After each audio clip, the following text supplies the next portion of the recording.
Insurance ಅಲ್ಲಿ most crucial steps ಅನ್ನು light ಆಗಿ ತಗೊಂಡ್ರೆ ಇದು ನೀವಾಗೇ ಇರಬಹುದು. ಮೋಸ್ಟ್ ಕ್ರೂಷಿಯಲ್ ಸ್ಟೆಪ್ಸ್ ಏನು ನಾವು ಹೇಳ್ತೀವಿ. ಬಟ್ ಫಸ್ಟ್ ನೀವು ವೆಲ್ತ್ ಮ್ಯಾನೇಜ್ಮೆಂಟ್ ಬಗ್ಗೆ ಸಿಂಪಲ್ ಆಗಿ ತಿಳ್ಕೊಬೇಕಂದ್ರೆ ನಮ್ಮ ಅಪ್ಸ್ಟಾಕ್ಸ್ ಕನ್ನಡ ಚಾನಲ್ಗೆ ಸಬ್ಸ್ಕ್ರೈಬ್ ಮಾಡ್ಕೊಳ್ಳಿ. ನಾನು ಆಲ್ಮೋಸ್ಟ್ ಮರ್ತೇ ಹೋದೆ. ಕಂಗ್ರ್ಯಾಚುಲೇಷನ್ಸ್, ನೀವು ಈ ವಿಡಿಯೋ ನೋಡ್ತಿದ್ದೀರಾ ಅಂದರೆ ನೀವು ಲೈಫ್ ಇನ್ಶೂರೆನ್ಸನ್ನು ಪಡೆಯಲು ತುಂಬ ಕ್ಲೋಸ್ ಆಗಿದ್ದೀರಾ ಅಂತ ಅರ್ಥ. ಆದರೆ ನೀವು ಜಸ್ಟ್ ಒಂದು ಇಂಪಾರ್ಟೆಂಟ್ ಡೆಸಿಷನ್ ತೊಗೋಬೇಕು. ಆ ಡೆಸಿಷನ್ ನಿಮ್ಮ ಟರ್ಮ್ ಲೈಫ್ ಇನ್ಶೂರೆನ್ಸ್ ಕವರ್ ಬಗ್ಗೆ. ನಿಮ್ಮ ಟರ್ಮ್ ಇನ್ಶೂರೆನ್ಸ್ ಬಗ್ಗೆ ತಿಳ್ಕೊಬೇಕಂದ್ರೆ ಡಿಸ್ಕ್ರಿಪ್ಷನಲ್ಲಿ ಕೊಟ್ಟಿರೋ ಸೆವರಲ್ ವೀಡಿಯೋಸ್ಗಳ ಲಿಂಕನ್ನು ಚೆಕ್ ಮಾಡಿ. Coming back to term insurance cover. ಇನ್ಶೂರೆನ್ಸಲ್ಲಿ ಇದನ್ನು ಯಾಕೆ ಮೋಸ್ಟ್ ಇಂಪಾರ್ಟೆಂಟ್ ಸ್ಟೆಪ್ ಅಂತ ನಾನು ಹೇಳಿದೆ. Let's understand. ಇನ್ಶೂರೆನ್ಸ್ ಟರ್ಮ್ಸ್ನಲ್ಲಿ ಕವರೇಜ್ ಅಂದರೆ ನಿಮಗೆ ಇನ್ಶೂರೆನ್ಸ್ ಪಾಲಿಸಿ ಕೊಡೋ ಮ್ಯಾಕ್ಸಿಮಮ್ ಫಿನಾನ್ಷಿಯಲ್ ಪ್ರೊಟೆಕ್ಷನ್. ಇದನ್ನು ಉದಾಹರಣೆಯಿಂದ ಅರ್ಥ ಮಾಡ್ಕೊಳ್ಳೋಣ. Mister X ₹1 crore term insurance ಪ್ಲಾನನ್ನು ತೊಗೊಳ್ತಾರೆ. ಮಿಸ್ಟರ್ ಎಕ್ಸ್ ಏನಾದರೂ ಮರಣಿಸಿದರೆ ನಾಮಿನಿಗೆ ₹1 crore ಹೋಗುತ್ತೆ. So mister X ₹1 crore term insurance ಪಾಲಿಸಿಯನ್ನು ತೊಗೊಂಡು ಟರ್ಮ್ ಪೀರಿಯಡ್ ಸಮಯದಲ್ಲಿ ಏನಾದರೂ ಮರಣಿಸಿದರೆ ಮಿಸ್ಟರ್ ಎಕ್ಸ್ ಅವರ ನಾಮಿನಿಗೆ ಕಂಪನಿ ₹1 crore ಕೊಡುತ್ತೆ. ಈ ₹1 crore ಪಾಲಿಸಿಯ ಕವರೇಜ್. ಇದನ್ನು ಸಮ್ ಅಶ್ಯೂರ್ಡ್ ಅಂತಲೇ ಹೇಳ್ಬೋದು.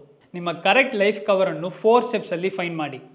ನೀವು ಇನ್ಶೂರೆನ್ಸ್ ತೊಗೊಂಡಾಗ ಸಾಕಷ್ಟು ಕವರೇಜ್ ಸಿಗಲಿಲ್ಲ ಅಂದರೆ ಇದು ಇನ್ಶೂರೆನ್ಸ್ ಇಟ್ಟಿರೋ ಪರ್ಪಸನ್ನು ಡಿಫೀಟ್ ಮಾಡುತ್ತೆ. ಸೊ ನಿಮಗಾಗಿ ರೈಟ್ ಕವರೇಜ್ ಅಮೌಂಟ್ ಕ್ಯಾಲ್ಕುಲೇಟ್ ಮಾಡೋದನ್ನು ಅರ್ಥ ಮಾಡ್ಕೊಳ್ಳೋದು ಮುಖ್ಯ. ಇದು 4 ಈಸಿ ಸ್ಟೆಪ್ಸಲ್ಲಿ ಮಾಡ್ಬೋದು. ಸ್ಟೆಪ್ 1, ಫಸ್ಟ್ ನಿಮ್ಮ ಮಂತ್ಲಿ ಎಕ್ಸ್ಪೆನ್ಸಸನ್ನು ಕ್ಯಾಲ್ಕುಲೇಟ್ ಮಾಡಿ. ಇದು groceries, electricity and water bills, fuel expenses, rent, shopping ಎಲ್ಲವನ್ನು ಸೇರಿರುತ್ತೆ.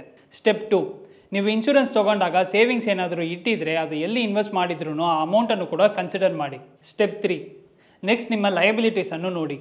ಇದು home loans, car loans, personal loans R credit card payments and any other dues ಥರದ ನೀವು ತೊಗೊಂಡಿದ್ದ ಲೋನ್ಸನ್ನು ಸೇರಿರುತ್ತೆ. ಸ್ಟೆಪ್ 4, ಒನ್ಸ್ ನಿಮ್ಮ ಹತ್ರ monthly expenses, savings and liabilities ಈ 3 ಇಂಪಾರ್ಟೆಂಟ್ ನಂಬರ್ಸ್ ಇದ್ದರೆ just Upstox ಆ್ಯಪ್ಗೆ ಹೋಗಿ ಇನ್ಶೂರೆನ್ಸ್ ಸೆಕ್ಷನ್ ಕ್ಲಿಕ್ ಮಾಡಿದ್ರೆ ನಿಮ್ಮ ಕವರನ್ನು ಕ್ಯಾಲ್ಕುಲೇಟ್ ಮಾಡೋ ಆಪ್ಷನ್ ಇರುತ್ತೆ. Monthly expenses, savings and loans or ಲಯಬಿಲಿಟೀಸನ್ನು ಎಂಟರ್ ಮಾಡಿ. ಅಷ್ಟೇ, ಸೆಕೆಂಡ್ಸ್ ಒಳಗೆ ನಿಮಗಾಗಿ best cover amount and term period ಬರುತ್ತೆ. ಸೊ ಏನಕ್ಕೆ ವೆಯ್ಟ್ ಮಾಡ್ತೀರಾ? ಟಾಪ್ ರೇಟೆಡ್ ಟರ್ಮ್ ಇನ್ಶೂರೆನ್ಸ್ ಪ್ಲಾನ್ಸನ್ನು ಅಪ್ಸ್ಟಾಕ್ಸಲ್ಲಿ ಇವತ್ತೇ ಎಕ್ಸ್ಪ್ಲೋರ್ ಮಾಡಿ ಮತ್ತು ನಿಮಗೆ ಸೆಟ್ ಆಗೋ ಬೆಸ್ಟ್ ಪ್ಲಾನನ್ನು ಚೂಸ್ ಮಾಡಿ. ಲಿಂಕ್ ಮತ್ತು ಡೀಟೇಲ್ಸ್ ಡಿಸ್ಕ್ರಿಪ್ಷನಲ್ಲಿ ಇದೆ. ಡಿಲೇ ಮಾಡದೆ ನಿಮ್ಮ ಇನ್ಶೂರೆನ್ಸ್ ನೀಡ್ಸ್ಗಳಿಗಾಗಿ ಅಪ್ಸ್ಟಾಕ್ಸ್ಗೆ ಬನ್ನಿ. Investment in securities market are subject to market risks. Read all the related documents carefully before investing.